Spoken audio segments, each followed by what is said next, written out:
उत्तर प्रदेश के फतेहपुर से एक ऐसी वारदात सामने आई है जिसने प्रेम संबंधों के पीछे छिपे हिंसक चेहरे को बेनकाब कर दिया है। एक एलएलबी के छात्र ने, जो खुद कानून की पढ़ाई कर रहा था, कानून को हाथ में लिया और अपनी प्रेमिका की बेरहमी से गला घोट कर हत्या कर दी। हैरानी की बात यह है कि हत्या के बाद आरोपी खुद 24 किलोमीटर चलकर थाने पहुंचा और कबूलनामा किया, जिसे सुनकर पुलिसकर्मियों के पैरों तले भी जमीन खिसक गई। ये मामला फतेहपुर के गाजीपुर थाना क्षेत्र का है। बहादुरपुर गांव का रहने वाला राजपाल, जो एलएलबी का छात्र है, का प्रेम प्रसंग कैथनपुरवा की रहने वाली राखी से पिछले 2 साल से चल रहा था।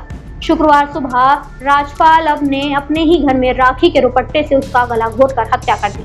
इस वारदात को अंजाम देने के बाद आरोपी राजपाल खुद थाने पहुंचा और वहां तैनात पुलिसकर्मियों से कहा कि मैंने हत्या कर दी है, मुझे गिरफ्तार कर लो। पुलिस पूछताछ में आरोपी ने जो बताया वो रोंगटे खड़े करने वाला था। राजपाल को शक था कि शादीशुदा राखी के संबंध किसी और युवक से भी हैं। शुक्रवार सुबह दोनों के बीच इसी बात को लेकर बहस चल रही थी।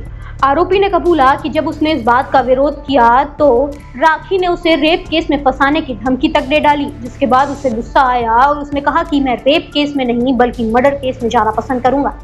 इतना ही नहीं, राजपाल ने राखी के रुपट्टे से उसका गला तब तक घोटा रहा जब तक उसकी जान नहीं निकल गई। राखी और राजपाल की मुलाकात 2 साल पहले होली के मौके पर हुई थी। राखी अपनी चचेरी बहन के घर आई हुई थी, जहां उसकी राजपाल से दोस्ती हुई और फिर प्यार परवान चढ़ा। दोनों पिछले कई महीनों से राधानगर में किराए के मकान पर एक साथ ही रह रहे थे, लेकिन इस प्यार के पीछे शक की दीमक लगी हुई थी। पुलिस के मुताबिक 10 दिन पहले राजपाल ने राखी की जमकर पिटाई भी की थी। 6 मई को राखी घर में शादी के बहाने निकल आई थी और राजपाल के साथ बहादुरपुर चली आई, और इसके बाद उसे क्या पता था कि उसकी मौत उसके बहुत ही करीब है। मामले की गंभीरता को देखते हुए एसपी अभिमन्यु ने बताया कि पुलिस ने शव को कब्जे में ले लिया है और फॉरेंसिक टीम घटनास्थल से जांच जुटा रही है। मृतक की मां के तहरीर के आधार पर प्राथमिकी दर्ज कर ली गई है और अब राजपाल से पूछताछ की जा रही है। परसों जो है बहाने से लिया गया कि हमारे सर के यहाँ शादी है, तो वहाँ से जेवर वेवर पहन के लहंगा चुनरी सब कपड़ा पूरे लेके घर से लेके चला गया है। बहादुरपुर का है, वहाँ उसका मॉडल कर दिया है। कब से आना जाना था उस लड़के का? साल भर से। एक आपको कोई रिश्तेदारी है उसकी? नहीं, रिश्तेदारी नहीं कुछ हमारी। तो आपको क्या जानकारी मिली?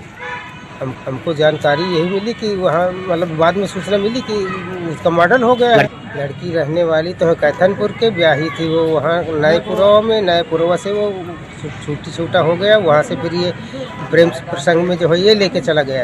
एक युवक जिसका नाम विजय कुमार रैदास है, थाना ललौली में आता है और वो बताता है कि उसने एक महिला का जिसके साथ उसका एक प्रेम प्रसंग चल रहा था, उस महिला का गला घोट कर उसने हत्या कर दी है। और वो शव जो है वो बहादुरपुर गांव में उसका जो घर बना हुआ है, जो थाना क्षेत्र गाजीपुर में पड़ता है, वहां पर उसका शव रखा हुआ है। सूचना पाते ही थाना ललौली थाना गाजीपुर को संपर्क करती है। थाना गाजीपुर की टीम जो है वो बहादुरपुर स्थित आवास पे जाती है और देखती है कि वहां पर महिला का जो शव है वो रिकवर होता है वहां से। और महिला की शिनाख्त जो है वो राखी और लालती देवी से के नाम से की जाती है उसमें।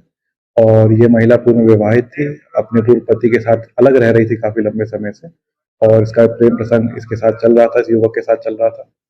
उसके बाद ये भी उसके द्वारा कन्फेशन किया जाता है उस युवक के द्वारा कि इस महिला का या तो प्रेम प्रसंग कहीं और चल रहा था, या फिर वो इसको धमकी भी देती थी कि वो पुलिस के पास इस युवक के अगेंस्ट रिपोर्ट लिखवाकर उसको जेल में भेजेगी।